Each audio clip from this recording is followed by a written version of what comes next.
Sekarang kita mulai dengan judul anggota gereja MAK akan menjadi penguasa di bumi sebelum Yesus datang kedua kali.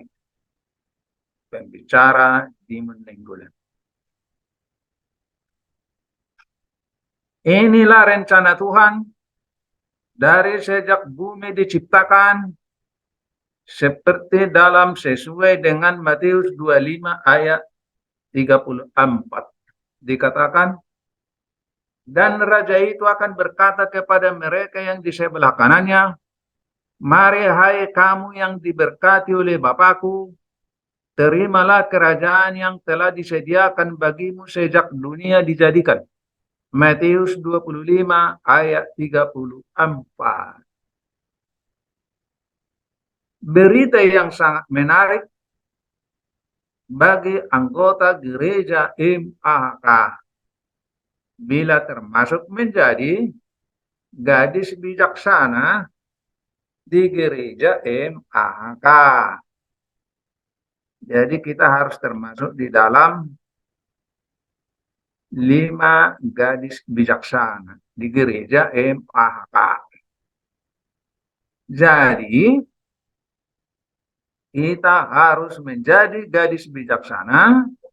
Jika tidak, Yesus akan berkata, sesungguhnya aku tidak mengenal kamu. Lalu dilenyapkan dari muka bumi melalui pembantaian Yeskel pasal 9 ayat 6. Oh, sedihnya bagi yang terlambat percaya. Itu sebabnya jangan terlambat percaya supaya tidak tergolong menjadi 5 gadis bodoh di gereja MAK.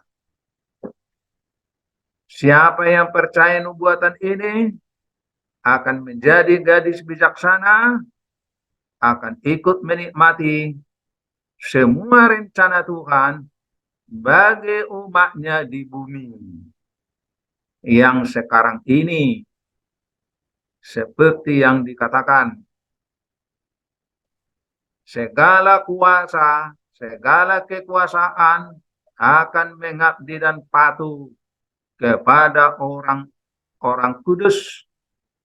Inilah yang berasal dari gereja MAK. Mari kita baca. Lalu majelis pengadilan akan duduk dan kekuasaan akan dicabut daripadanya untuk dimusnahkan dan dihancurkan sampai lenyap. Maka pemerintahan, kekuasaan dan kebesaran dari kerajaan-kerajaan di bawah semesta langit akan diberikan kepada orang-orang kudus, umat yang maha tinggi. Pemerintahan mereka adalah pemerintahan yang kekal, dan segala kekuasaan akan mengabdi dan patuh kepada mereka. Ini akan terjadi di masa pengadilan kepada orang hidup. Sekarang masih pengadilan kepada orang mati. Maka nubuatan ini tidak tergenapi sekarang. Karena ini akan digenapi pada masa pengadilan kepada orang hidup. Tetapi pada zaman raja-raja, Allah semesta langit akan mendirikan suatu kerajaan yang tidak akan binasa sampai selama-lamanya. Dan kekuasaan tidak akan beralih lagi kepada bangsa lain.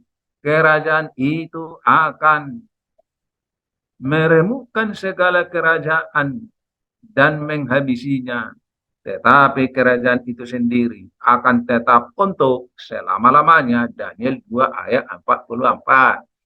Jadi di dalam Daniel 2 ayat 44 ditunjukkan di situ bagaimana kerajaan umat Tuhan akan berkerajaan di muka bumi. Sekarang kita lihat ini patung. Dikatakan Tetapi batu yang menimpa patung itu menjadi gunung besar yang memenuhi seluruh bumi. Daniel 2 ayat 36. Inilah yang di gereja kita tidak bisa dimengerti karena mereka mengatakan ini batu adalah kedatangan Yesus yang kedua kali. Sedangkan Yesus yang kedua kali tidak sampai di bumi, hanya di awang-awang, hanya di angkasa. Umat Tuhan naik ke angkasa lalu dibawa ke surga. Tetapi ini dikatakan menjadi gunung besar memenuhi seluruh bumi. Ini gunung adalah gereja MAK. Kelihatan panah ini? Ini gunung adalah menggambarkan gereja MAK, dan batu yang gugur ini dari puncak gunung ini adalah umat Tuhan 5 anak darah yang bijaksana. Disinilah 144.000 menimpa patung itu lalu memenuhi bumi. Artinya anggota-anggota semua umat Tuhan di seluruh muka bumi akan bergabung dengan batu ini. Inilah kerajaan yang dimaksud di dalam ayat 44 tadi. Kerajaan yang berkuasa di bumi. Pada zaman raja-raja itu katanya. Tadi dikatakan pada zaman raja-raja. Ini bukan sesudah Yesus datang kedua kali, tetapi sebelum Yesus datang kedua kali, pada zaman raja-raja, kerajaan-kerajaan masih ada di muka bumi, maka pada masa itulah Tuhan akan mendirikan sebuah kerajaan yang tidak akan binasa sampai selama-lamanya. Jadi kerajaan inilah yang akan dibawa ke surga waktu Yesus datang kedua kali. Dan kerajaan ini akan meremukkan segala kerajaan dan menghabisinya, remuk semua. Tapi kerajaan itu akan tetap untuk selama-lamanya.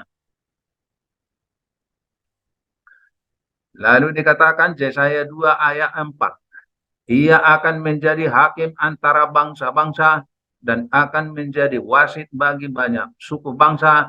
Maka mereka akan menjadi menempa pedang-pedangnya, menjadi mata bajak, dan tombak-tombaknya menjadi pisau pemangkas. Bangsa tidak akan lagi mengangkat pedang terhadap bangsa, dan mereka tidak akan lagi belajar perang. Yesaya 2 ayat 4. Artinya, alat-alat perang akan diubahkan menjadi alat-alat pertanian. Karena mereka tidak suka lagi berperang, maka mereka tidak lagi akan belajar berperang. Mika 4 ayat 3 dikatakan, ia akan menjadi hakim antara banyak bangsa dan akan menjadi wasit bagi suku-suku bangsa yang besar sampai ke tempat yang jauh. Mereka akan menempa pedang-pedangnya menjadi mata bajak dan tombak-tombaknya menjadi pisau pemangkas. Bangsa tidak akan lagi mengangkat pedang terhadap bangsa dan mereka tidak akan lagi belajar perang. Mika 4 ayat 3. Nah, lihat ini, jadi umat Tuhan akan menjadi hakim bagi banyak bangsa. Mengadili bangsa-bangsa. Hebat, luar biasa. Maka inilah berita yang sangat mengagumkan bagi anggota gereja MAK. Oleh sebab itu, pastikan sendiri melalui ayat-ayat kitab suci, sebelum Yesus datang kedua kali, orang-orang kudus yang berasal dari gereja MAK akan menjadi penguasa di bumi. Luar biasa, kesempatan yang luar biasa bagi kita. Puji dan syukur kita panjatkan kepada Bapa kita yang di surga, karena kesempatan yang diberikan kepada kita untuk mempelajari firman Tuhan. Kiranya Tuhan memberkati kita semua untuk memahami firman Tuhan yang sangat penting ini. Inilah doa dan pengharapan saya melalui nama Yesus anak Allah yang mati di kayu salib Golgota. Amin. Ada peristiwa penting, berita yang luar biasa bagi anggota gereja MAK. Dari sejak para rasul sampai sekarang, semua orang Kristen berdoa seperti yang diajarkan oleh Yesus kepada kita. Dikatakan, datanglah kerajaanmu, jadilah kehendakmu di bumi seperti yang di surga. Matius 6 ayat 10. Kapankah kerajaan yang dimaksud ini akan berdiri di muka bumi? Kapan? Karena dikatakan, datanglah kerajaanmu di bumi seperti di surga. Jadi, kita berdoa selama ini supaya kerajaan Bapa kita yang di surga akan berdiri di bumi. Apakah maksudnya sebelum atau sesudah Yesus datang kedua kali? Jawabnya adalah kerajaan yang dimaksud bukan kerajaan 1000 tahun di surga, bukan kerajaan di dunia baru, bukan itu maksudnya. Tetapi kerajaan yang dimaksud adalah kerajaan Bapa yang akan berdiri di bumi sebelum Yesus datang kedua kali dengan alasan Matius 25 ayat 31 sampai 34. Kita baca. Dikatakan ayat 31. Apabila anak manusia datang dalam kemuliaannya dan semua malaikat bersama dengan dia, maka ia akan bersemayam di atas tahta kemuliaannya. Di sini Yesus datang dari surga ke bumi dan akan bersemayam di atas tahtanya di bumi, bukan di surga. Lebih jelas lagi, Yesus bertahta di bumi, bukan di surga, menurut ayat berikut. Ayat 32. Lalu semua bangsa akan dikumpulkan di hadapannya, dan ia akan memisahkan seorang daripada seorang, sama seperti gembala memisahkan domba dari kambing. Nah, apakah domba dan kambing akan dibawa ke surga, lalu dipisahkan di surga? Sudah pasti tidak, bukan. Tidak. Makanya ini adalah kedatangan Yesus seperti pencuri untuk memisahkan domba orang benar dari kambing orang-orang jahat jauh sebelum Yesus datang kedua kali. Semua bangsa akan dikumpulkan di hadapannya dan ia akan memisahkan mereka seorang daripada seorang, sama seperti gembala memisahkan domba dari kambing. Jadi sangat jelas tidak bisa disangkal lagi. Kedatangan Yesus di sini adalah menunjukkan pada masa pengadilan orang hidup untuk memisahkan orang benar dan orang jahat di bumi ini jauh sebelum Yesus datang kedua kali. Jadi ini adalah berbicara mengenai pengadilan kepada orang hidup, memisah domba dan kambing. Ayat 33. Dan ia akan menempatkan domba-domba di sebelah kanannya dan kambing di sebelah kirinya. Jadi pemisahan domba dan kambing ini adalah di bumi, bukan di surga. Bukan domba tinggal di surga dan kambing dibuang ke bumi, bukan. Bukan begitu konteksnya. Jadi ini adalah kedatangan Yesus seperti pencuri untuk membangun kerajaannya di bumi di hadapan segala bangsa seperti ayat berikut ini. Dan raja itu akan berkata kepada mereka yang di sebelah kanannya, mari hai kamu yang diberkati oleh Bapakku, terimalah kerajaan yang telah disediakan bagimu sejak dunia dijadikan.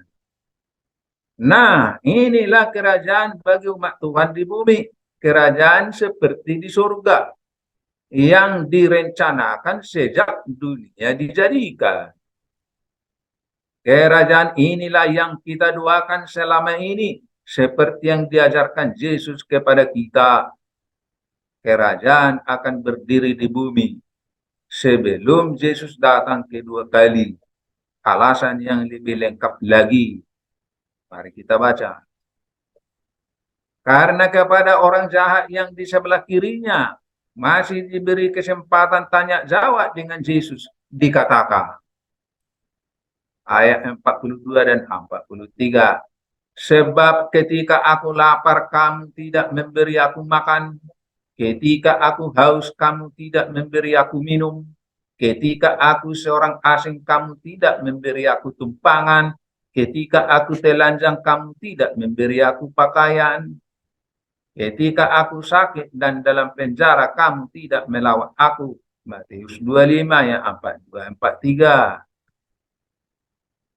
Lalu mereka pun akan menjawab dia katanya, Tuhan, bila manakah kami melihat engkau lapar dan haus, atau sebagai orang asing, atau telanjang atau sakit, atau dalam penjara, dan kami tidak melayani engkau?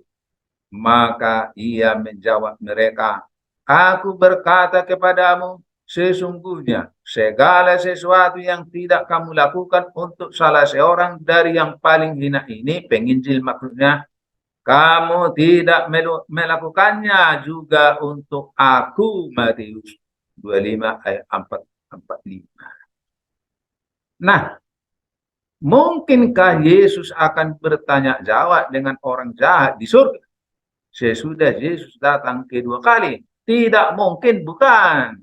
Tidak mungkin.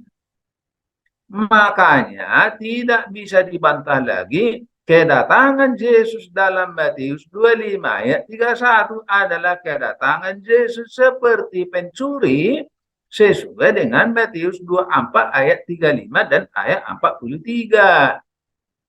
Matius 24 ayat 36 dan 43. Untuk membangun kerajaan bagi umat Tuhan di bumi, Matius 25 ayat 34, yang dimulai dari anggota gereja MAK sebagai 5 anak darah yang bijaksana atau yang disebut gandum. Sangat jelas dan tidak bisa dibantah lagi, bukan? Lalu, untuk apa kerajaan Allah harus berdiri di bumi sebelum Yesus datang kedua kali? Untuk apa? Ini yang menjadi pertanyaan penting. Ini pertanyaan yang sering kita hadapi bagi teman-teman kita di gereja MAK. Untuk apa itu? Kenapa enggak langsung saja ke surga dibawa, katanya. Tujuan utama satu, untuk melaksanakan pengadilan orang hidup di tempat kudus yang bebas dosa. Ini tujuan pertamanya, kerajaan harus berdiri di bumi.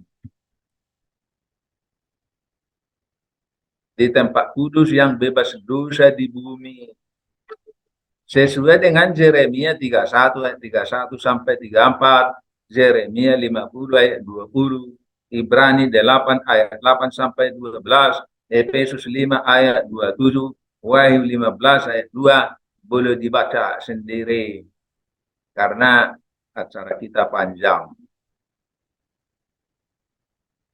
Yang kedua, tujuan kedua adalah untuk menjadi markas besar menyelesaikan Injil ke segala bangsa. Jadi harus ada markas penginjilan ke segala bangsa sesuai dengan Wahyu 14, Wahyu 18 ayat 4, Yesaya 2 ayat 2 sampai 3, Mika 4 ayat 1 sampai 2, Yesaya 66 ayat 20. Ini perlu dibaca sendiri. Yang ketiga, tujuan yang ketiga untuk menjadi penguasa di bumi. Sama seperti Adam dan Hawa sebelum terjadi dosa. Jadi, menjadi penguasa di bumi seperti Adam dan Hawa sebelum dosa. Tuhan akan tunjukkan kuasanya kepada umatnya di bumi. Ialah melalui golongan 5 anak darah yang bijaksana di gereja IPAK. Itu yang pertama sebelum pekabaran Injil sampai ke dunia yang menghasilkan 2 yang tidak terhitung jumlahnya. Boleh dibaca Daniel 2 ayat 44, Daniel 7 ayat 27 ini sudah tadi, Yesaya 2 ayat 4, Mika 4 ayat 3 ini sudah kita baca tadi. Sekarang mari kita telusuri mengapa kerajaan harus berdiri di bumi sebelum Yesus datang kedua kali. Kita telusuri lagi satu demi satu. Tujuan pertama kerajaan harus berdiri di bumi adalah untuk melakukan pengadilan orang hidup. Karena tidak akan ada orang yang akan dibawa ke surga waktu Yesus datang kedua kali, kalau perkara dosa-dosanya belum diputuskan di depan majelis pengadilan orang hidup di bumi.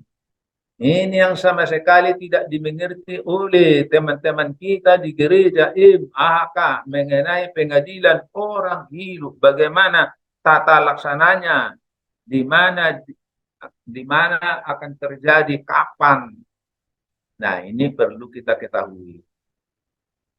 Sebelum umat Tuhan dibawa ke surga, harus diperiksa dulu. Dosa-dosa siapa yang harus dihapus dari buku peringatan Allah, dan siapa-siapa yang namanya harus dihapus dari buku kehidupan di depan majelis pengadilan surga. Jadi pengadilan surga adalah untuk menghapus dosa-dosa umat Tuhan yang sudah bertobat dari dosanya, menyesali dan bertobat dari segala dosanya. Kemudian menghapus nama-nama orang yang tidak bertobat. Kalau ada dosa-dosa di dalam buku peringatan, maka namanya akan dicoret dari buku Al-Ayat, dari buku anak domba. Nah, jadi 2 persoalan inilah yang harus diselesaikan di dalam pengadilan. Menghapus dosa-dosa atau menghapus nama-nama dari buku surga, dari buku alamat-alamat surga. Buku apa namanya itu ya? Udah lupa sebenarnya. Buku, ya nanti kita baca.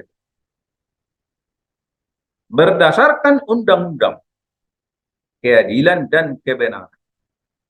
Sebelum kita menghadap pengadilan surga, terlebih dahulu kita harus mendapat hak praduga tak berdosa. Ini undang-undang keadilan dan kebenaran. Ada hak praduga tak berdosa kepada si terdakwa di depan hakim, dianggap tidak berdosa. Praduga tak berdosa, presumption of innocence, artinya dianggap tidak pernah melakukan dosa, barulah bisa bertatap muka dengan Allah Bapa sebagai hakim surga.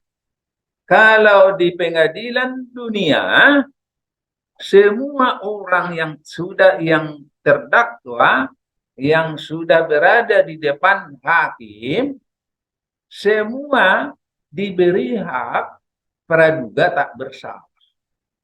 Bedanya dengan pengadilan surga, praduga tak berdosa harus mendapat dulu harus bertobat dulu dari segala dosanya supaya bisa mendapat hak praduga tak berdosa, dianggap tidak berdosa, supaya bisa berhadapan dengan hakim surga muka dengan muka.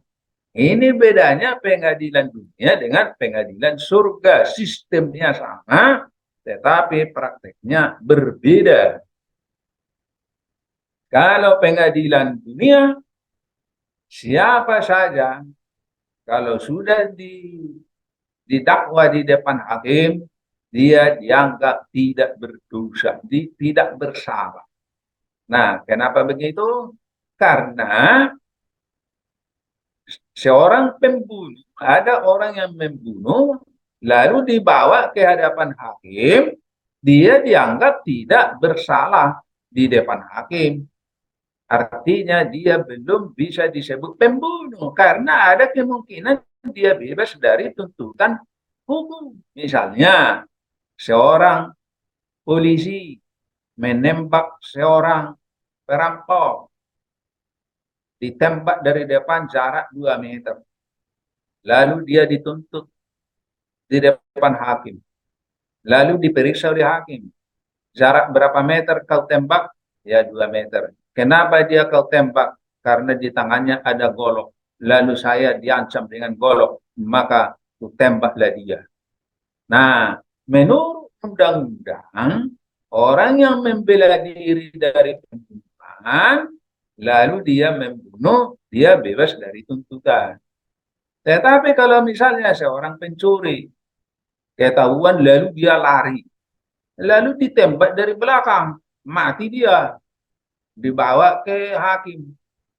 Nah, ya, yang nembak itu salah karena orang sudah lari, nggak ada alasan dia mau membunuh polisi karena terbukti ditembak dari belakang, punggungnya yang ditembak. Kalau tadi dadanya yang ditembak dari depan. Nah, itu sebabnya ada praduga tak bersalah. Hanya hakim yang bisa menentukan dia seorang pembunuh atau tidak, ke penjara atau tidak. Jadi seorang pembunuh bisa bebas tidak masuk penjara dengan alasan seperti itu. Nah, di dalam pengadilan surga, supaya bisa mendapat, nah harus mendapat hak praduga tak berdosa. Nah, ini disediakan jalan untuk mendapatkan hak praduga tak berdosa. Nah, kita lanjutkan dulu. Oleh sebab itu, supaya kita bisa mendapat hak praduga tidak berdosa, supaya kita bisa bertemu muka dengan hakim surga, maka kita harus sempurna dulu, harus hidup tanpa dosa dulu. Nah, ini ada syarat ini supaya bisa mendapat hak praduga tak berdosa, dianggap tidak pernah berdosa, supaya bisa bertemu muka dengan Bapak surgawi, hakim di surga. Apakah manusia dosa bisa sempurna hidup tanpa dosa? Nah, ini yang sering kita dengar, bukan? Mana mungkin manusia hidup tanpa dosa? Katanya, ini dunia Kristen berpegang kepada istilah ini. Jawab, kalau Yesus saja manusia dosa, bisa hidup tanpa dosa. Kenapa kita tidak bisa hidup tanpa dosa? Yesus saja Yesus saja menjadi manusia dosa, lahir dari manusia dosa, maka dia menjadi manusia dosa. Nah, kenapa kita tidak bisa hidup tanpa dosa? Bisa, kalau kita mengikuti caranya Yesus, karena Yesus itu adalah sebagai contoh teladan bagi kita bagaimana supaya kita bisa hidup tanpa dosa. Jadi Yesus memberikan contoh teladan. Nah, jadi artinya begini, kenapa Yesus harus lahir dari manusia dosa? Ya tujuannya supaya Yesus menjadi manusia dosa. Nah, Lalu tujuannya apa? Yesus harus menjadi manusia dosa. Tujuannya ialah satu, supaya Yesus bisa mati. Kalau Yesus bukan manusia dosa, tidak lahir dari manusia dosa, maka Yesus tidak bisa mati, walaupun tanpa dosa. Yesus tidak bisa mati karena bukan manusia dosa. Manusia dosa artinya membawa dosa keturunan dari ibunya. Karena ibunya manusia dosa, maka dia pun lahir sebagai manusia dosa. Nah, jadi kalau Yesus lahir dari Hawa sebelum dosa, nggak ada gunanya. Dia nggak bisa mati. Dia nggak bisa menjadi contoh teladan. Jadi karena Yesus lahir dari manusia dosa, maka Yesus bisa menjadi contoh teladan bagi kita orang berdosa, bahwa kita juga bisa menjadi hidup tanpa dosa kalau kita mengikuti caranya Yesus. Apa itu? Caranya Yesus supaya dia bisa hidup tanpa dosa adalah dia selalu setiap saat ada hubungan dengan Bapa, tidak pernah putus.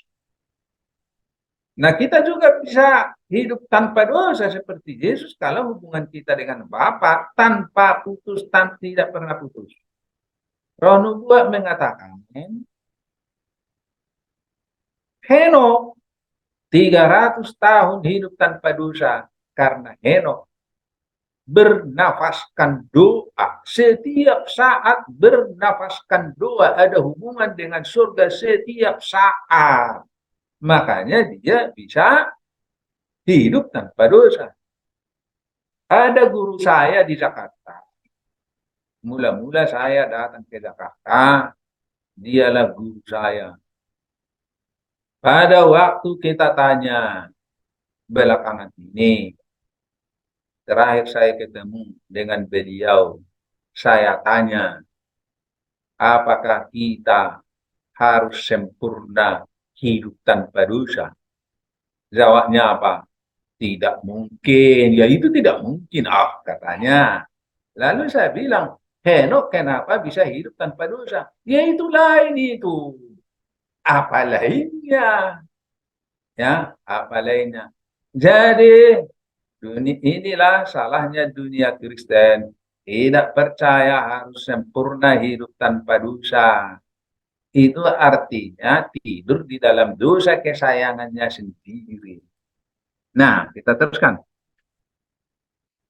Yesus harus lahir dari Maria orang berdosa dan harus mati di kayu salib Golgota. Tujuannya adalah satu, untuk memberikan contoh teladan manusia dosa bisa hidup tanpa dosa.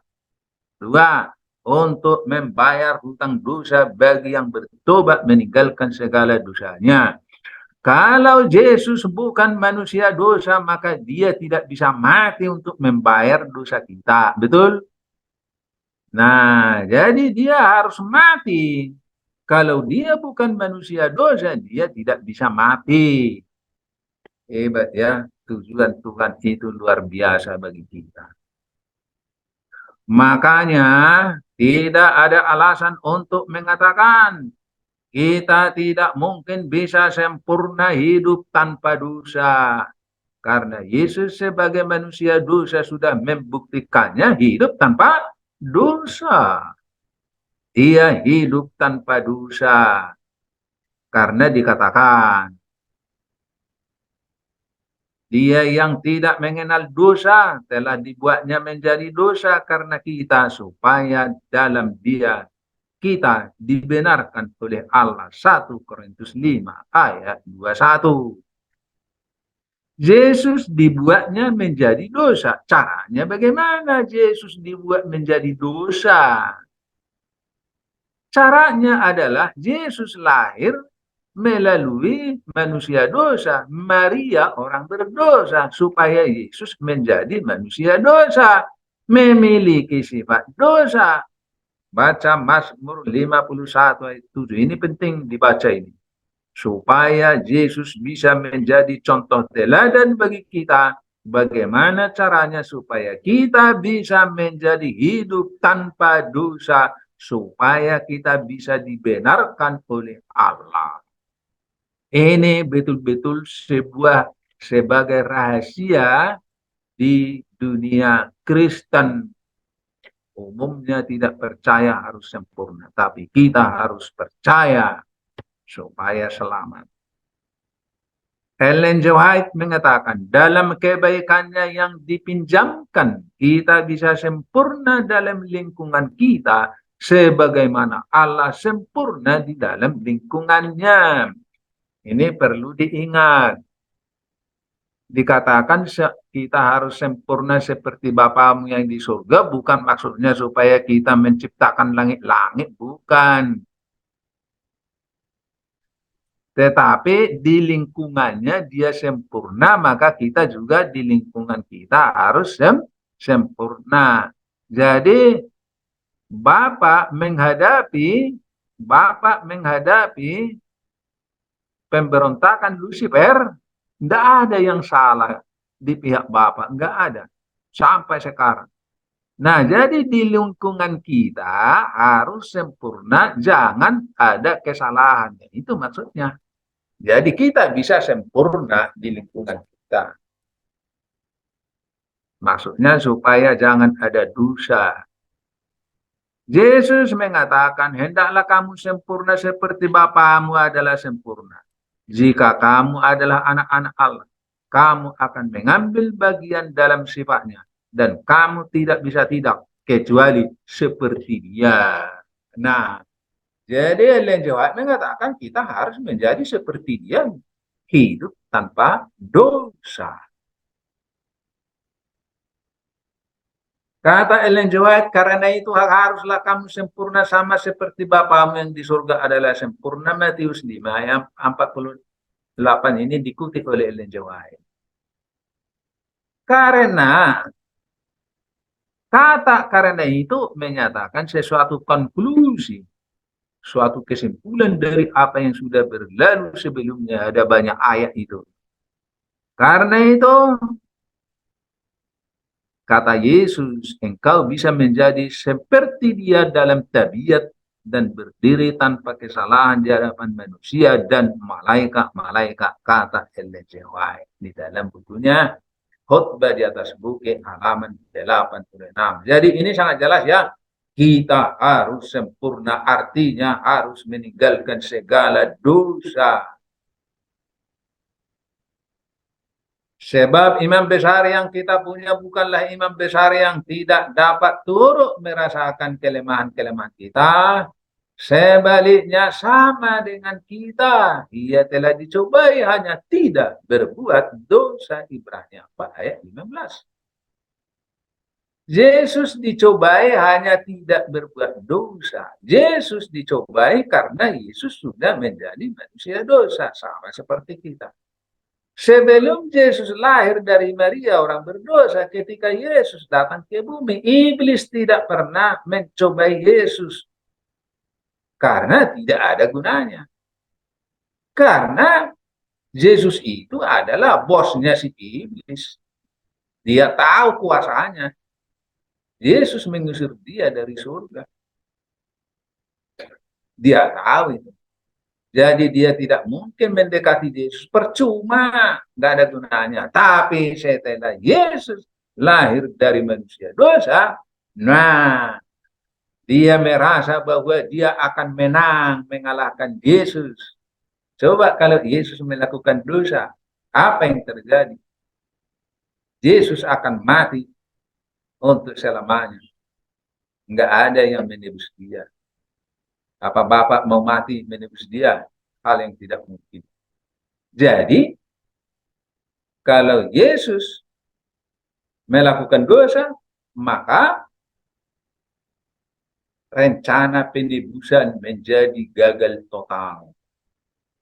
Jadi, kita harus ingat, dengan datangnya, dengan lahirnya Yesus melalui manusia adalah suatu persoalan besar adalah suatu pertempuran besar antara dirinya dengan kematian, dosa. Makanya Lucifer sangat senang dikira dia akan bisa memenangkan Yesus supaya jatuh ke dalam dosa. Luar biasa. Ini harus kita pahami bagaimana perjuangan Yesus, ancaman berat kepada Yesus. Lahir menjadi manusia dosa. Sekiranya dia jatuh ke dalam dosa, maka dia akan mati untuk selamanya. Matilah semua manusia. Tetapi dia menang, maka inilah yang disaksikan oleh surga bagaimana jasanya Yesus untuk menebus manusia yang berdosa. Luar biasa. Makanya akan ada pesta di surga. Pesta. Akan ada pesta pernikahan.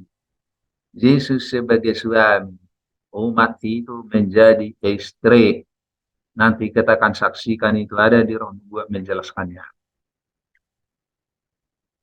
Demikianlah kita mengenal roh Allah. Setiap roh yang mengaku bahwa Yesus Kristus telah datang sebagai manusia berasal dari Allah. Artinya, setiap orang yang mengatakan kita tidak mungkin menjadi sempurna hidup tanpa dosa seperti Yesus. Ini bukan ajaran dari roh Allah, tetapi ini ajaran sesat yang membuat mereka tidur di dalam dosa-dosanya dan nyenyak tidur di pangkuan iblis. Jadi bahasa ini adalah bahasa ciptaan iblis membuat orangnya tidur nyenyak di dalam dosa di pangkuan iblis. Ini harus kita ingat supaya tahu mencegah diri kita dari dosa. Sudah tahu dosa, tapi merasa tidak perlu meninggalkan dosa itu. Karena harus sempurna. Harus diingat itu. Jadi jangan sepele terhadap dosa. Ini umumnya orang Kristen sepele. Sebab banyak penyesat telah muncul dan pergi ke seluruh dunia yang tidak mengaku bahwa Yesus Kristus telah datang sebagai manusia. Itu adalah si penyesat dan antikristus. 2 Yohanes 1 ayat 17. Nah, ini lagi persoalan besar itu. Artinya, bagi mereka yang tidak percaya Yesus datang sebagai manusia, adalah penyesat dan antikristus. Jadi artinya, kalau berbicara mengenai Yesus yang hidup tanpa dosa, ya ini dia kan anak Allah turun dari surga. Nah, itu jawabnya. Sepertinya mereka tidak mengetahui bahwa ia sudah berubah menjadi manusia sama seperti kita. Tapi mereka mengatakan, oh, tidak, Yesus itu lain dari kita. Hanya dia yang bisa hidup tanpa dosa. Kalau kita nggak bisa seperti Yesus, katanya. Karena mereka akan tertidur di pangkuan iblis, karena mereka sangat senang berbuat dosa-dosa kesayangan mereka sendiri, maka inilah antikristus. Jadi antikristus itu ialah tidak percaya Yesus sebagai manusia. Adalah untuk melindungi dirinya, memaafkan dirinya, melakukan dosa. Ya Tuhan kan maklum, kita ini manusia dosa. Yesus bukan manusia dosa, katanya. Penyesat dan antikristus. Ngeri ya, kasihan orang-orang yang seperti ini. Jadi kalau kita percaya harus menjadi sempurna, hidup tanpa dosa seperti Yesus, maka inilah syarat untuk menjadi penguasa di bumi sebelum Yesus datang kembali. Jadi kita harus percaya, harus sempurna, menyesali segala dosa dan meninggalkan segala dosa itu. Barulah kita menjadi sempurna hidup tanpa dosa. Barulah kita bisa berhadapan muka dengan Bapa surgawi depan pengadilan surga, lalu semua dosa-dosa kita akan dihapus.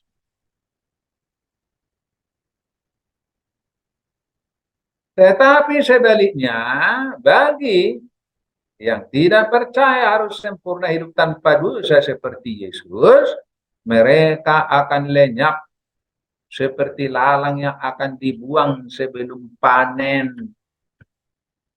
Itulah pembersihan lalang melalui pembantaian ke-9 di gereja MAHA. Jadi kita yang sudah dibaptis di gereja MAHK, maka kita harus maju, jangan mundur. Harus maju untuk menjadi hidup tanpa dosa seperti Kristus. Jika tidak, akan menjadi lalang yang akan dibersihkan dari gereja MAHK. Dari gereja MAHK melalui pembantaian Yeskiel pasal 9 ayat 6. Karena ada yang berkata, tidak mungkin kita bisa sempurna hidup tanpa dosa, katanya. Sekarang mari kita baca. Karena itu haruslah kamu sempurna sama seperti Bapamu yang di surga adalah sempurna. Matius 5 ayat 48.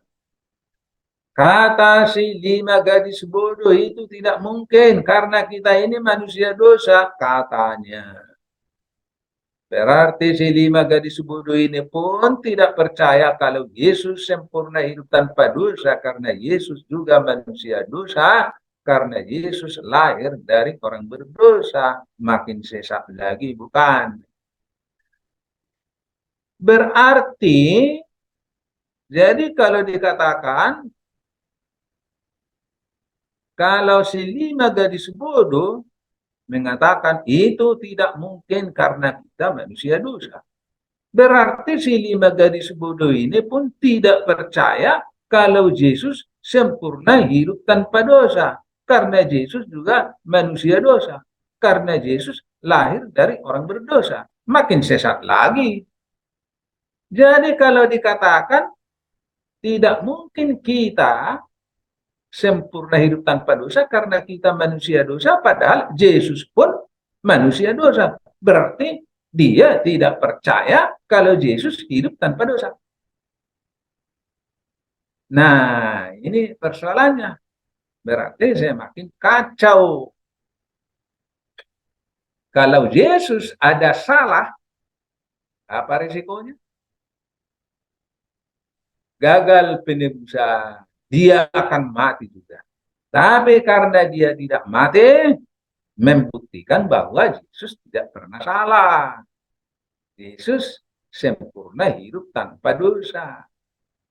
Nah, jadi kalau Yesus bisa hidup tanpa dosa, berarti kita juga bisa hidup tanpa dosa. Dan itulah tujuan Yesus. Menjadi contoh teladan bagi kita, bagaimana caranya supaya kita bisa hidup tanpa Yesus, tanpa dosa. Melalui kuasa iman dan doa seperti Yesus. Nah, itu tujuan Yesus. Turun ke dunia menjadi manusia dosa. Kita baca lagi 2 Korintus 5 ayat 21. Ya. Kita baca. Barang siapa mengatakan bahwa ia ada di dalam dia wajib hidup sama seperti Kristus telah hidup. Artinya, kalau kita mengaku diri kita sebagai orang Kristen, maka tujuan hidup kita adalah supaya menjadi sama seperti Kristus telah hidup, sempurna hidup tanpa dosa. Jika tidak, maka kita tidak akan turut menjadi penguasa di bumi, tetapi akan dibuang sebagai lalang yang harus dibakar di api neraka.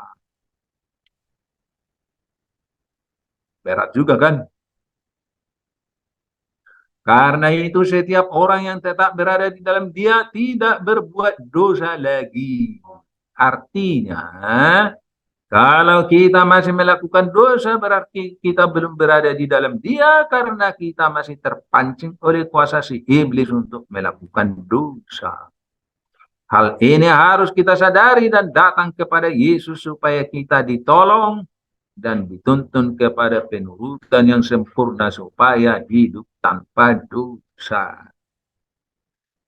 Jadi kalau kita selama ini masih tertidur di dalam dosa, tidak ada alasan untuk putus asa. Karena apa? Karena nanti kita baca ayat-ayatnya. Walaupun dosamu merah seperti karmija, akan saya buat putih seperti salju, kata Tuhan.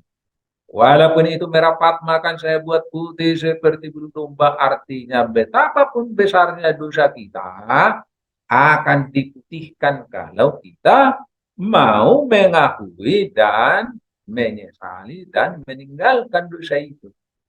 Enak bukan? Enak. Kita serahkan saja kepada Tuhan. Melalui kuasa iman dan doa, kita akan dimenangkan. Karena itulah tujuan Yesus datang ke bumi. Itulah yang diharapkan oleh malaikat-malaikat surga. Tetapi si iblis menolak rencana itu, membuat manusia tidur dalam dosa-dosanya, supaya menanggung dosa-dosanya sendiri di api neraka, supaya tidak dibebankan kepada iblis. Kalau kita menang, semua dosa-dosa kita akan dibebankan kepada iblis untuk ditanggung di api neraka. Itu yang dihindari oleh iblis.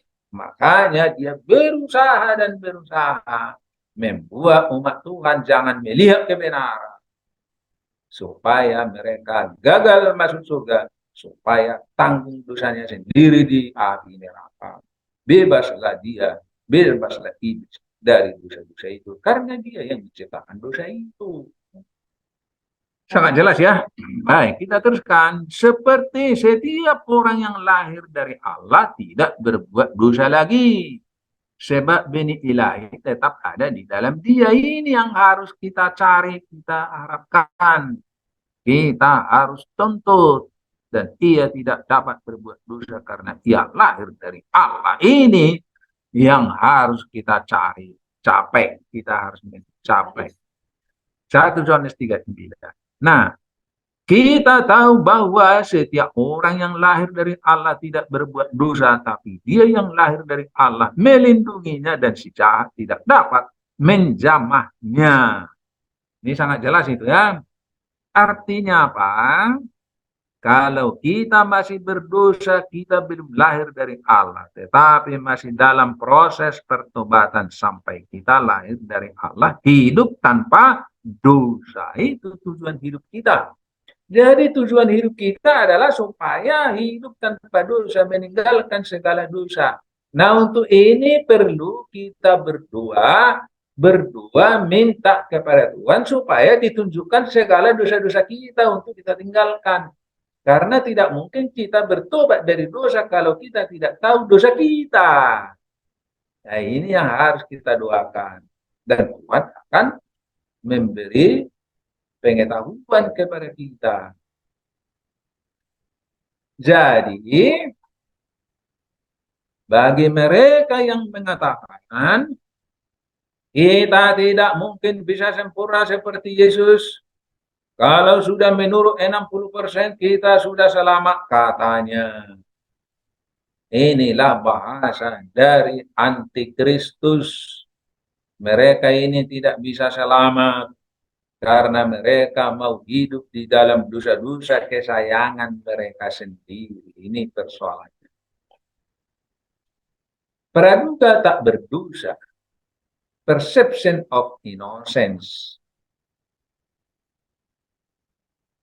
Sistem pengadilan, setiap orang yang duduk di hadapan pengadilan sebagai terdakwa karena melanggar hukum, ia wajib mendapat hak praduga tak bersalah.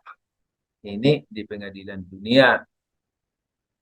Setiap orang yang terdakwa di depan pengadilan mendapat praduga tak bersalah. Demikian juga dengan sistem pengadilan surga.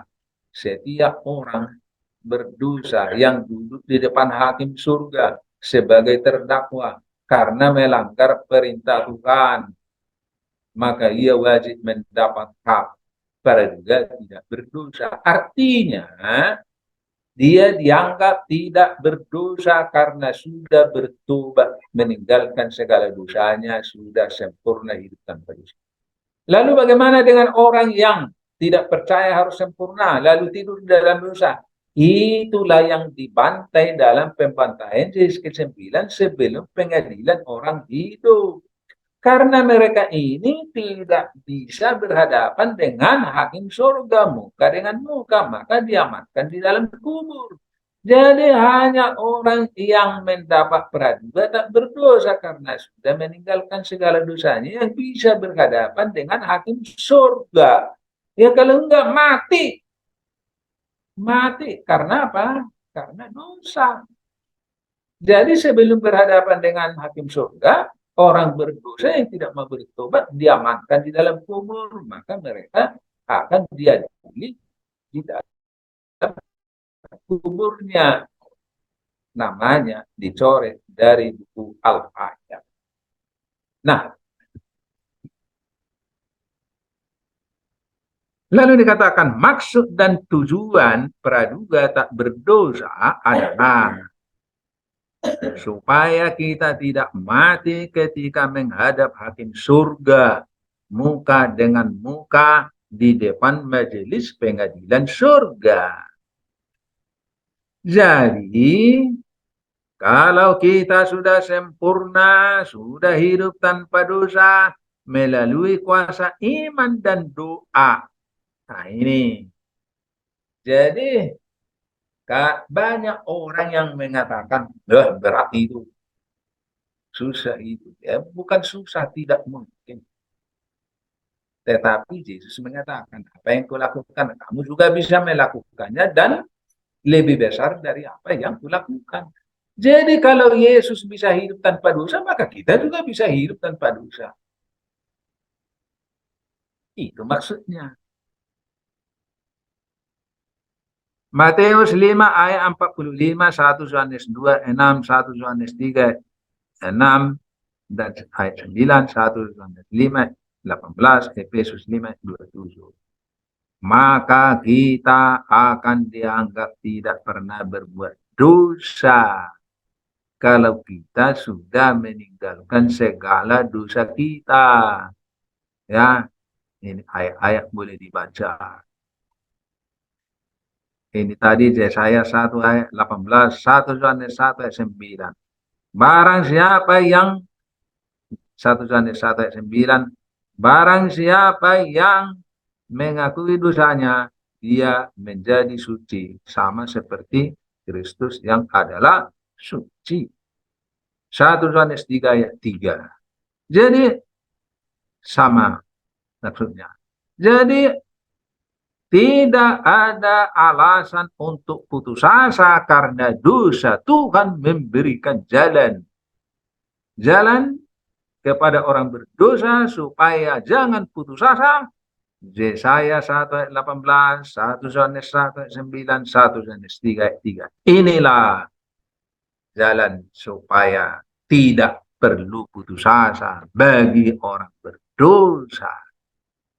Betapapun besarnya dosanya, jangan takut, tinggalkan, cukup melalui kuasa iman dan doa. Akan dianggap tak pernah berbuat dosa. 1 Yohanes 1. Yesaya 1, 18. Marilah baiklah kita berperkara firman Tuhan. Sekalipun dosamu merah seperti kermiji akan menjadi putih seperti salju. Sekalipun berwarna merah seperti kain sumba akan menjadi putih seperti bulu domba. Yesaya 1 ayat 18. Ya, dianggap tidak pernah berbuat dosa. Betapapun besarnya dosa kita, kalau sudah kita akui, menyesal dan meninggalkan segala dosa itu, akan dianggap tidak pernah berbuat dosa sesuai dengan 1 Yohanes 1 ayat 9. Jika kita mengaku dosa kita, maka ia adalah setia dan adil sehingga ia akan mengampuni segala dosa kita dan menyucikan kita dari segala kejahatan. Diampuni dan disucikan.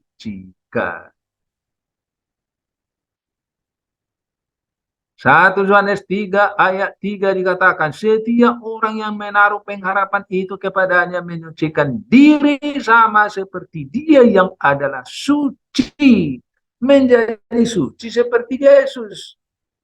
Waduh, hebat ya. Betul-betul kasih Tuhan itu luar biasa kepada kita. Bila kita sudah dianggap hidup tanpa dosa, barulah kita bisa mendapat hak praduga tak berdosa. Maka kita akan memiliki hak seperti yang dimiliki oleh Adam dan Hawa sebelum berbuat dosa. Apa itu? Apa yang dimiliki Adam dan Hawa? Ya itu yang kita akan dapatkan nanti. Adam dan Hawa sebelum dosa bercahaya seperti matahari. Ini bisa dibaca dalam Daniel 12 ayat 13 ayat 43, Wahyu 15 ayat 3. Bercahaya seperti matahari. Kita baca. Dan orang-orang bijaksana akan bercahaya seperti cahaya cakrawala, dan yang telah menuntun banyak orang kepada kebenaran seperti bintang-bintang tetap untuk selama-lamanya. Nah ini ada Hawa di Taman Eden sebelum dosa. Kembali, nah, itulah arti praduga tak berdosa itu. Dianggap tidak pernah berdosa, berarti dia akan kembali seperti semula, seperti Adam dan Hawa sebelum dosa. Luar biasa kasih Tuhan itu kepada kita. Pada waktu itu, orang-orang benar akan bercahaya seperti matahari dalam kerajaan Bapa mereka. Siapa bertelinga, hendaklah ia mendengar. Matius 13 ayat 43. Bercahaya seperti luar biasa. Makanya nanti Ellen G. White mengatakan, orang-orang jahat dunia akan takut melihat kita sesudah berada di dalam kerajaan. Makanya tidak ada lagi perang-perangan karena melihat kerajaan di sana ada yang tidak bisa dikalahkan. Jadi semua penduduk dunia tahu diri. Makanya mereka tidak lagi belajar perang. Dan aku melihat suatu bagaikan laut kaca bercampur api, dan di tepi laut kaca itu berdiri orang-orang telah mengalahkan binatang itu dan patungnya, dan bilangan namanya pada mereka ada kecapi Allah. Wahyu 15 ayat 2. Laut kaca bercampur api itu adalah tempat kudus yang tanpa dosa. Bercampur api maksudnya di sana ada orang-orang hidup berdiri di atas laut kaca itu di masa pengadilan kepada orang hidup. Juga akan menjadi penguasa di bumi. Nah, dulu Adam dan Hawa menjadi penguasa di bumi. Berkuasa kepada semua makhluk hidup di bumi. Nah, begitu juga umat Tuhan nanti menjadi penguasa di bumi. Sesuai dengan Daniel 2 ayat 44. Daniel 7 ayat 26, 27. Yesaya 2 ayat 4. Mika 4 ayat 9. Ini tadi sudah kita baca. Kita baca lagi. Lalu majelis pengadilan akan duduk dan kekuasaan akan dicabut daripadanya untuk dimusnahkan dan dihancurkan sampai lenyap. Maka pemerintahan, kekuasaan, dan kebesaran dari kerajaan-kerajaan di bawah semesta langit akan diberikan kepada orang-orang kudus, umat yang maha tinggi. Pemerintahan mereka adalah pemerintahan yang kekal, dan segala kekuasaan akan mengabdi dan patuh kepada mereka. Daniel 7 ayat 26 dan 27.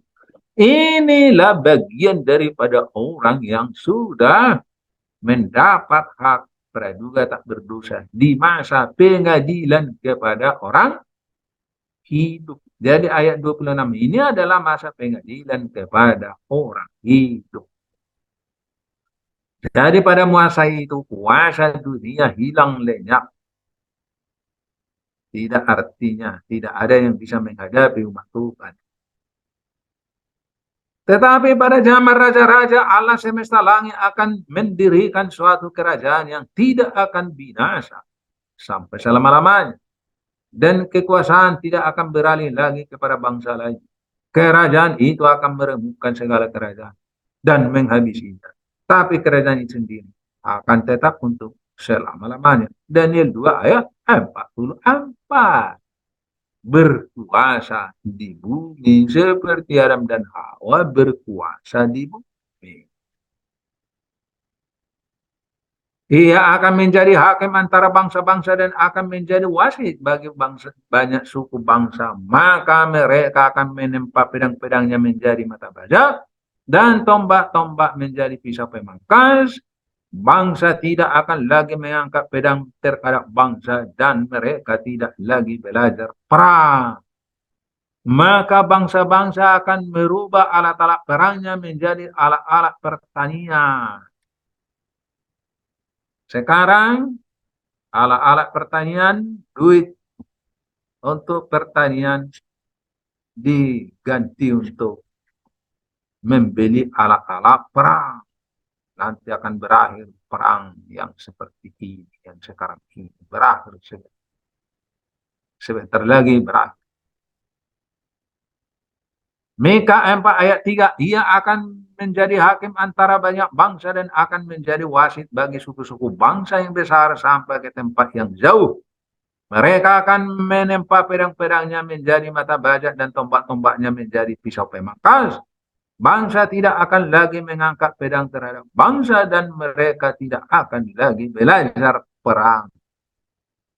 Mika juga menuliskan yang sama dengan apa yang ditulis di dalam Yesaya pasal 2 tadi. Sekarang kita saksikan tata laksana pengadilan kepada orang hidup. Bagaimana tata laksananya kita lihat. Dikatakan dalam Ellen G. White mengatakan masing-masing mempunyai kasus yang akan diputuskan di pengadilan. Masing-masing harus menghadap hakim agung muka dengan muka. Makanya harus mendapat praduga tak berdosa, dianggap tidak pernah berdosa seperti Adam dan Hawa sebelum dosa, supaya bisa berhadapan muka dengan hakim surga. Luar biasa. Bila kita percaya, kita harus menjadi sempurna hidup tanpa dosa sebelum menghadap pengadilan surga, maka Tuhan akan menuntun kita supaya hidup tanpa dosa sebelum dibawa ke tempat kudus yang bebas dosa untuk menghadap hakim agung muka dengan muka di ruang pengadilan surga yang akan dilaksanakan di bumi. Matius 6 ayat 10. Ellen G. White mengatakan setiap perkara telah diputuskan apakah untuk hidup atau kematian. Ketika Yesus sedang bekerja di dalam bait suci, hukuman sedang diadakan bagi orang-orang benar, penghukuman sedang diadakan bagi orang-orang benar yang sudah mati, lalu kemudian bagi orang-orang masih hidup. Kristus telah menerima kerajaannya, telah mengadakan pendamaian yang umatnya. Kristus telah menerima kerajaannya, telah mengadakan pendamaian dengan umatnya, dan menghapus dosa mereka. Rakyat kerajaan itu telah tersedia, pernikahan anak domba telah dilaksanakan. Jadi kita lihat di sini, pengadilan itu ada 2 kali, untuk orang mati dan orang yang masih hidup. Jadi caranya beda-beda. Pengadilan kepada orang mati diadili di dalam kubur. Pengadilan kepada orang hidup diadili di tempat khusus, tempat kudus yang tanpa dosa di Yerusalem, Palestina. Itulah kerajaan kudus yang tanpa dosa itu. Artinya, pesta nikah, penyerahan tahta Daud kepada Yesus, Lukas 1 ayat 32-33, akan dilaksanakan di surga setelah pengadilan orang mati dan pengadilan orang hidup sudah selesai dilaksanakan di bumi. Jadi pengadilan kepada orang mati dan pengadilan kepada orang hidup adalah untuk memutuskan siapa-siapa saja yang akan dibawa ke surga waktu Yesus datang kedua kali. Dan sebelum dibawa ke surga, diadakan dulu pesta nikah. Itu di masa 7 bala. Sesudah pengadilan kepada orang hidup sudah berakhir, maka digenapilah Lukas 1 ayat 3 dan 33, penyerahan kerajaan Daud umat Tuhan kepada Yesus. Sekarang ini, mulai dari sejak dahulu, Yesus tidak langsung memerintah umatnya, tapi melalui perantara. Seperti Musa, seperti imam, hakim-hakim, raja-raja. Ya, tidak langsung. Tapi setelah selesai pengadilan orang hidup, maka semua umat Tuhan, nama-namanya yang sudah terdaftar di dalam buku surga, semua itu diserahkan menjadi milik Yesus. Maka Yesuslah yang menjadi pemimpinnya, langsung memerintah, langsung memimpin. Di masa 7 bala, di masa 1000 tahun, sampai di dunia baru. Ini perlu kita ingat mengenai arti pesta nikah di surga. Peresmian umat Tuhan menjadi milik Yesus untuk selama-lamanya. Seperti pada zaman dahulu, dosa-dosa orang banyak oleh iman ditanggungkan ke atas persembahan karena dosa. Dan melalui darah korban dipindahkan dalam lambang ke tempat kudus duniawi. Demikian juga pada perjanjian yang baru, dosa-dosa orang-orang yang bertobat oleh iman ditanggungkan ke atas Kristus dan dipindahkan ke tempat kudus surgawi. Dan sebagaimana pemulihan tempat kudus duniawi secara lambang dicapai oleh memindahkan dosa-dosa yang mencemari tempat kudus itu, demikianlah pemulihan yang sebenarnya tempat kudus surgawi oleh pemindahan atau menghapus dosa-dosa yang telah dicatat di sana. Tetapi sebelum itu dilaksanakan, harus dilakukan dulu terlebih dahulu pemeriksaan buku-buku catatan untuk menentukan siapa yang berhak memperoleh manfaat pendamaian Kristus melalui pertobatan dan dosa dan iman kepada Kristus. Oleh sebab itu, pemilihan tempat kudus itu melibatkan pekerjaan pemeriksaan, pekerjaan penghakiman. Pekerjaan ini harus dilaksanakan sebelum kedatangan Yesus untuk menebus umatnya. Karena bila mana ia datang, upahnya ada bersama-sama dengan dia yang akan diberikannya kepada dan seterusnya. Alfa dan Omega jilid 8 halaman 441. Perhatikan. Dulu darah domba yang menggambarkan dosa-dosa orang banyak dipindahkan ke tirai di tempat kudus duniawi sebagai pengampunan dosa-dosa setiap hari jam 7 pagi dan jam 5 sore untuk 1 tahun.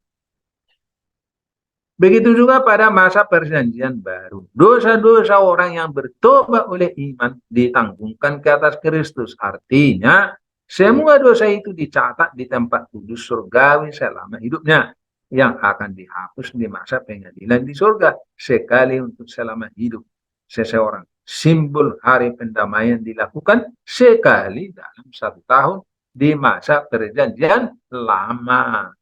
Jadi di sini pengampunan dosa-dosa ini setiap hari selama 1 tahun. Kemudian diadakan hari Grapira. Hari Grapira itu adalah menggambarkan hari pengadilan sekali untuk selama hidup seseorang. Itu maksudnya.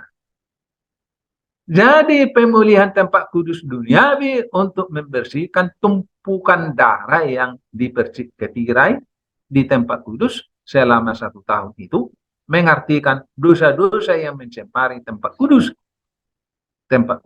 surga yang akan dihapus sekali untuk selama hidup seseorang. Jadi pemulihan tempat kudus itu melibatkan pekerjaan pemeriksaan, pekerjaan penghakiman atau pengadilan yang harus dilakukan sebelum kedatangan Kristus. Artinya pengadilan kepada orang mati dan pengadilan orang hidup. Catatan dibuka di surga, kehidupan semua orang percaya akan Yesus diperiksa di hadapan Allah. Pengantara membawa perkara setiap generasi secara berurutan,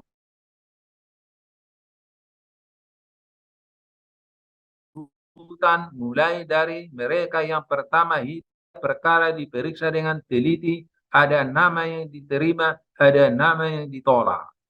Bila seseorang ada dosa-dosa yang tertinggal di dalam buku-buku catatan yang tidak ditinggalkan dan tidak diampuni, nama mereka akan dihapus dari buku kehidupan dan catatan perbuatan baik mereka pun dihapus dari buku peringatan Allah.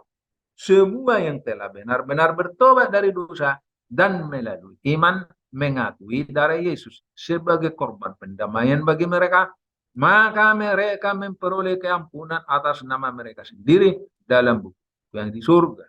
Dan tabiat mereka didapati sesuai dengan hukum Allah, maka dosa-dosa mereka dihapus dan mereka dianggap layak untuk mendapat hidup yang kekal. Jadi kontroversi halaman 48.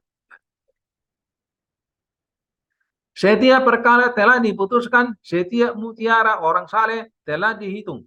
Yesus menunggu sebentar di luar bangunan bait suci di surga, dan dosa-dosa yang telah diakui ketika ia sedang berada di dalam tempat yang maha suci dipindahkan kepada setan. Biang keladi dosa yang harus menanggung hukumannya. Kemudian saya melihat Yesus menanggalkan jubah keimatannya dan memakai untuk dirinya sendiri jubah kerajaannya. Jadi Yesus menjadi raja bagi umatnya untuk selama-lamanya. Langsung memimpin umatnya, tidak lagi pakai perantaraan seperti sekarang ini. Itulah tujuan pesta nikah, meresmikan pemberian perkawinan, mempelai laki Yesus, mempelai pria umatnya diberikan kepada Yesus sesudah pintu kasihan ditutup sebelum 7 bala berjalan. Pengadilan kepada orang mati. Pengadilan kepada orang mati dimulai sejak tanggal 22 Oktober 1844 dan sampai sekarang belum selesai. Dan pengadilan orang mati akan berakhir kalau tidak ada lagi orang benar yang akan meninggal di gereja MAK. Nanti kita pelajari itu. Jikalau kita mati besok, semua dosa harus disesali dan bertobat sekarang. Ya, sesuai dengan apa yang kita sudah baca tadi. Supaya tidak ada lagi dosa yang tertinggal di buku peringatan Tuhan yang tidak diampuni ketika buku catatan hidup kita dibuka di pengadilan. Jadi harus bertobat sebelum mati. Seperti yang kayu salib. Satu bertobat, satu tidak bertobat. Satu selamat, satu tidak. Yang di kayu salib bersama dengan Yesus. Bila ada dosa yang belum diampuni, maka nama kita akan dicoret dari buku kehidupan dan diputuskan tidak selamat mendapat hidup yang kekal. Diputuskan untuk mendapat kematian yang kekal. Pengadilan orang hidup. Pengadilan orang hidup tidak langsung dilaksanakan sesudah berakhir pengadilan orang mati. Karena kondisi dua macam pengadilan ini jauh berbeda. Kalau orang mati diadili di dalam kubur, tapi orang hidup akan diadili di tempat kudus yang tanpa dosa di bumi. Selesai pengadilan orang mati, masih akan diadakan persiapan bagi orang hidup cara menghadapi pengadilan orang hidup di tempat kudus yang tanpa dosa di bumi, di Palestina. Jadi ada persiapan, diberikan waktu persiapan menghadapi pengadilan orang hidup. Yaitu tadi harus mendapatkan praduga tidak berdosa. Bagaimana caranya? Tempat pengadilan orang hidup akan dilaksanakan di tempat kudus yang tanpa dosa di Yerusalem, Palestina. Yeremia 50 ayat 18 sampai 20, Yeremia 31 ayat 31 sampai 34, Wahyu 15 ayat 2 sampai 4 tadi kita sudah baca. Sebelum umat Tuhan dibawa ke Yerusalem untuk diadili di sana harus sempurna dulu, harus hidup tanpa dosa dulu. Supaya semua umat Tuhan bisa menjadi sempurna hidup tanpa dosa, maka sebelumnya Tuhan memberikan jalan dengan ancaman hukuman mati melalui ancaman perang dahsyat di Yerusalem. Zakaria 14 ayat 1 sampai 3. Nah ini yang harus kita hadapi, bagaimana caranya supaya kita bisa hidup tanpa dosa. Tuhan memberikan jalan. Seperti ini perlu kita perhatikan. Pada waktu rasul-rasul dikatakan, kamu berdua musuh sudah dekat, tapi mereka tidur. Kenapa? Mereka tidak ada gangguan. Untuk apa berdua yang diduakan apa? Karena mereka tidak tahu kalau Yesus nanti akan ditangkap. Lalu akan dibunuh. Yesus mengatakan, nanti kalau saya akan ditangkap, kamu akan melarikan diri semua. Oh, tidak Tuhan, tidak mungkin itu katanya. Betul, setelah ditangkap, tak juga mereka lari semua. Sekiranya mereka berdua, mereka nggak takut.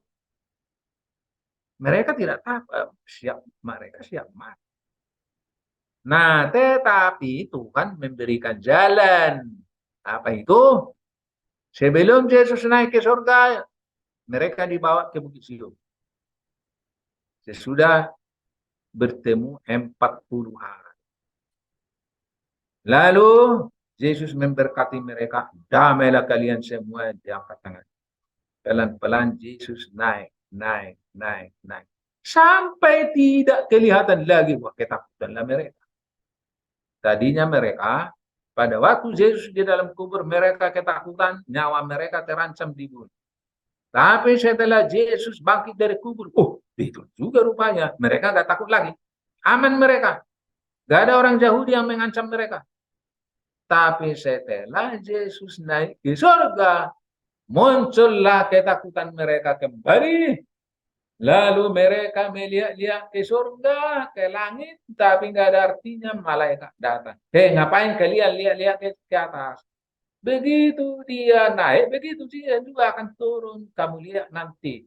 Pergilah ke Yerusalem. Wah, disitulah mereka baru tahu solusinya.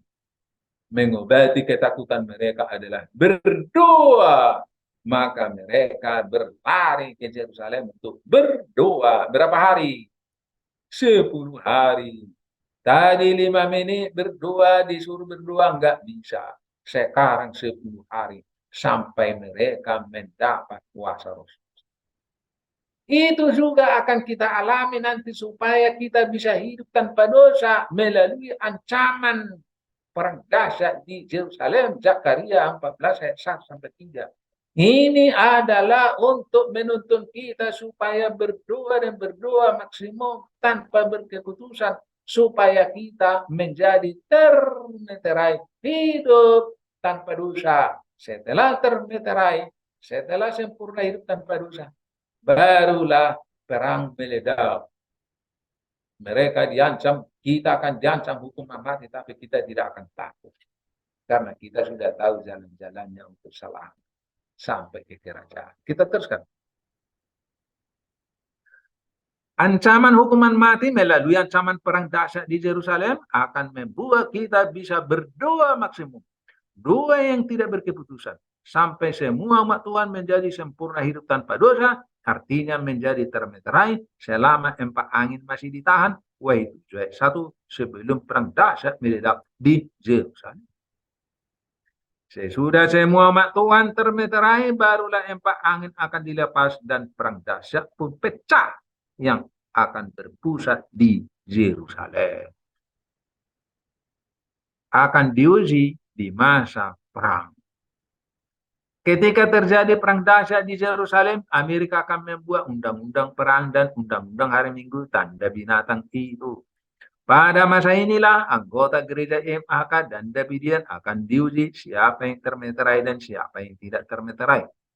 Bagi yang sudah termeterai, sudah siap mati untuk tidak melakukan dosa, sudah siap mati untuk menolak persekutuan Amerika, walaupun diancam hukuman mati melalui undang-undang darurat perang dengan tuduhan mata-mata musuh di masa perang. Akan dikumpulkan ke Amerika untuk dibunuh. Setelah terjadi perang, maka semua yang sudah termeterai, yang sudah siap mati untuk menolak gabungan persekutuan Amerika yang sudah berisi undang-undang hari Minggu, dan kita akan siap untuk dibawa ke Amerika untuk dibunuh di sana. Dan mereka yang tidak termeterai, mereka akan ikut mati bila diancam hukuman mati di masa perang. Maka mereka akan gabung dengan persekutuan Amerika yang sudah berisi undang-undang hari Minggu. Semua orang kudus yang sudah sempurna hidup tanpa dosa, mereka sudah siap mati untuk tidak melakukan dosa. Tidak akan takut ketika dikumpulkan dari seluruh dunia ke Amerika sebagai tawanan perang untuk dibunuh. Tapi tidak ada yang takut. Tidak ada yang takut karena tahu apa yang akan terjadi. Sesudah berkumpul di Amerika, semua orang kudus akan bersatu dan saling kenal satu sama lain, sehati dan sepikir, satu bahasa, seperti rasul-rasul setelah dipenuhi Roh Suci. Dan semua sudah siap untuk dibawa ke Yerusalem dengan beribu-ribu pesawat surga sesuai dengan Mazmur 68 ayat 18. Bila sudah tiba hari yang sudah ditentukan untuk membunuh semua tawanan perang, maka pada saat itulah Yesus akan menginjakkan kakinya di Bukit Zaitun, Zakaria 14 ayat 4.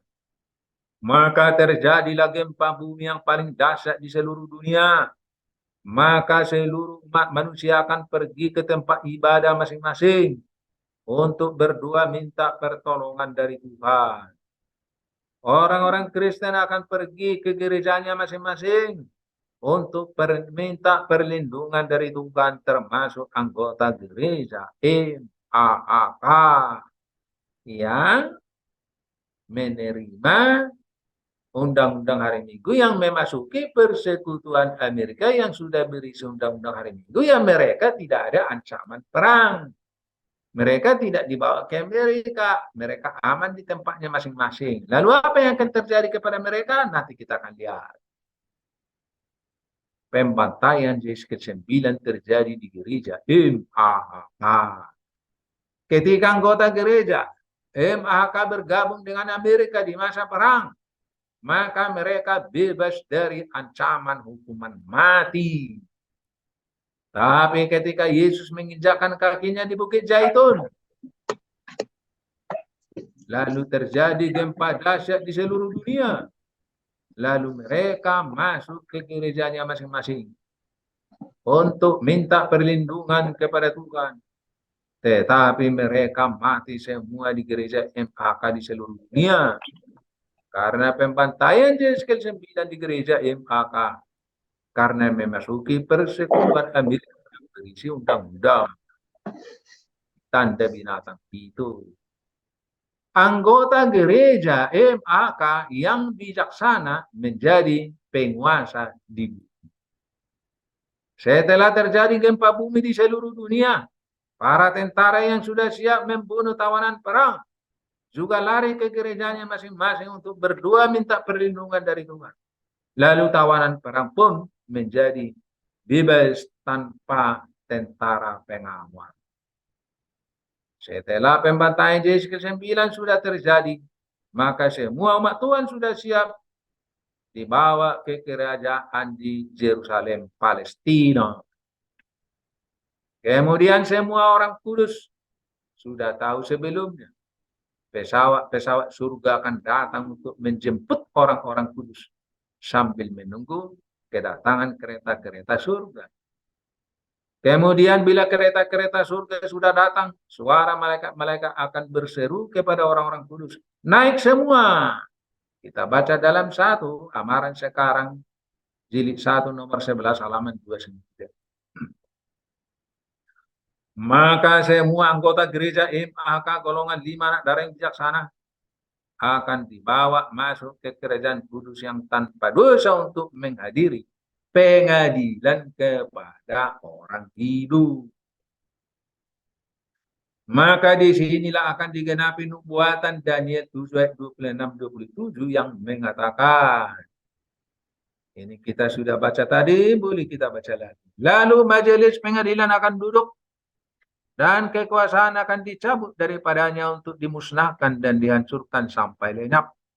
Maka pemerintahan, kekuasaan, dan kebesaran dari kerajaan-kerajaan di bawah semesta langit akan diberikan kepada orang-orang kudus, umat yang maha tinggi. Pemerintahan mereka adalah pemerintahan yang kekal, dan segala kekuasaan akan mengabdi dan patuh kepada mereka. Jadi pada masa pengadilan orang hidup, ketika Daniel 7:26-27 digenapi, anggota gereja MHK golongan gadis bijaksana akan menjadi penguasa di bumi. Karena semua kekuasaan akan mengabdi dan patuh kepada orang-orang kudus yang berasal dari anggota gereja MHK. Daniel 7 ayat 27. Orang-orang kudus akan menjadi penguasa di bumi. Kiranya Tuhan memberkati kita semua untuk dilayakkan oleh Bapa kita yang di surga untuk ikut menjadi pewaris kerajaan Bapa kita yang di surga di bumi seperti di surga. Inilah doa dan pengharapan saya. Inilah doa dan pengharapan kita semua. Amin.